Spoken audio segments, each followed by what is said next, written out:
Hello and welcome to another update video about XLM. It has been a while, but to be honest, the price hasn't moved at all in recent weeks and actually even months. So there hasn't really been a lot of movement. We're going to take a look at the bullish case in this video as well as the bearish one. Looking at the bullish case, it's not very convincing for me, I have to say. Yeah, it's a bit hopium-like, but you know, we cannot rule it out. So let's start with that one. We should always be aware of both a bullish and a bearish scenario. But I can tell you that I find the bullish one less probable, just due to the wave structure of the price increases that happened. For example, here we see a very clear three-wave move into 2018, yeah, or end of 2017. That was a very clear ABC structure. While we can count that as wave one, it is a little bit questionable. It's actually quite a bit questionable in a wave one, an ABC structure. So we have to be on the side of caution here. If this was a wave one and this pullback was a wave two into the March 2020 lows, then you could argue that we might have seen here another wave one and another wave two. The wave two might have bottomed here in December last year. But then we should be in a third wave now. And to be honest, I don't really see a lot of third wave-like behavior, which would typically be the FOMO wave. And the problem on top of that would be that, the problem would be the third wave would have to be an ABC structure, because also, as you can see here, wave one in yellow is an ABC. So that means we have to deal with very unreliable structures. So therefore, this scenario is for me the unreliable one. It's not necessarily unlikely. It is still an option that, you know, if the bull market kicks in, XLM could do it, right? It could rally in a third wave. It's just that it is an unreliable one due to the ABC structure, so it will not be impulsive. And the other concern I have is that in 2021, in the bull market, XLM didn't produce a new all-time high, so it's concerning. This could have been a wave one here. This could have been a wave two. This could have been a three, maybe a four, but the five was missing, so it rallied only in three waves. Anyway, from a bullish point of view, then let's assume yellow wave two finished. Then we would be in yellow wave three. But what is this? Okay, so it's again just another three-wave structure. Anybody who's familiar with Elliott wave knows that you can't really trust these. So yes, again, I could count it as a wave one to the upside, this rally into July.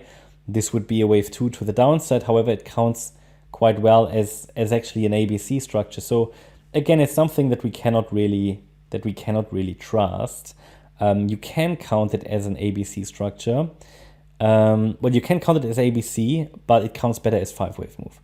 So nevertheless, you know, if we hold the 78.6 retracement level, which I have on the chart, which is here down to 9.3 cents, we can give a bullish scenario potentially a chance. To be fair, for this wave one scenario, I actually need to move down the support area a little bit. So for the bullish case here, support would need to hold at 8.7 cents. Okay. As long as that's the case, we could watch for a third wave rally. Below the 78.6 retracement, this is getting far less likely. But that takes us also to the bearish case. And in a more bearish scenario, we obviously had an ABC structure, an ABC rally into 2021, never good. And honestly, you can count the move down as five waves. So the problem then is, after this five-wave move down into December, the rally was in three waves. So that's not a good combination. And obviously, since the last low, not much happened in terms of bullishness. So I'm just highlighting here, it's very questionable, this bullish wave count. Even in a bearish wave count, where this might have been a wave two rally, this rally into July, this could turn into a much larger wave two correction, which could rally further into resistance. Only really above 55.3 cents, a more bullish scenario in the yellow wave count would be more clearly in control, because it would be too large. You know, that rally would be too significant for a corrective wave 2 rally. So that's what I'm watching, these levels. At the moment, there is, however, not even any signal on the lower time frames, any setup that would allow here for a turnaround. I think, well, we have enough waves complete here to the downside to start something to the upside, either in wave 2 or even in something more bullish, actually. But it's not very clear yet. Obviously, we see some green candles. That's fine. Let's go to the 4-hour chart. But the way we know XLM, it's likely going to move in just corrective structures. But, you know, I didn't give you that orange support area here without, without knowing that it is meaningful. I mean, this is the box for even for a bearish scenario, actually, where the price still has a chance to move higher in this corrective wave 2. So at least this could be possible as long as we're holding 9.3 cents. It's quite a messy chart. It doesn't give us very clear structures, but we have pulled back deep in support. And to be honest, if it's doing something to the upside, it should do it from this region here.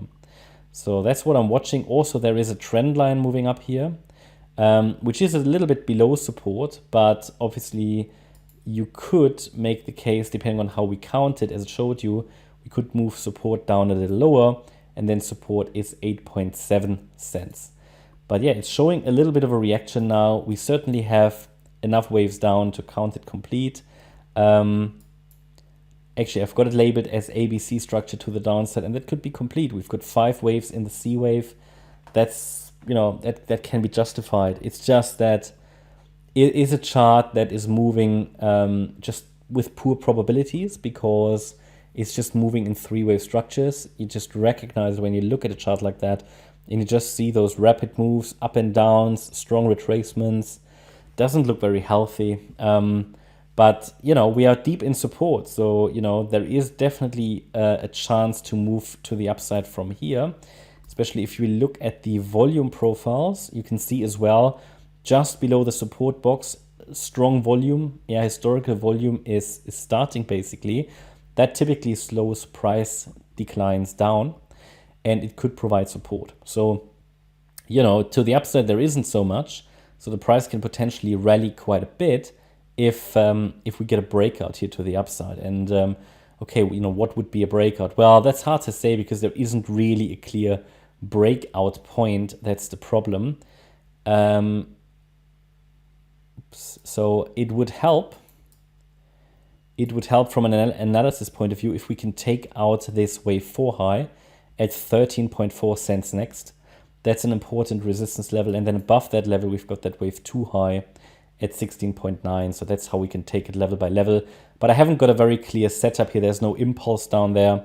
So I think it might be worth watching if you want to trade XLM, but it's certainly not very evident yet that we are turning around there. So that's my update about XLM. I hope you liked the update. If you did, please hit the like button, leave a comment and subscribe. And if you really like the content, then please check out the channel membership. Thanks a lot for watching. Bye-bye.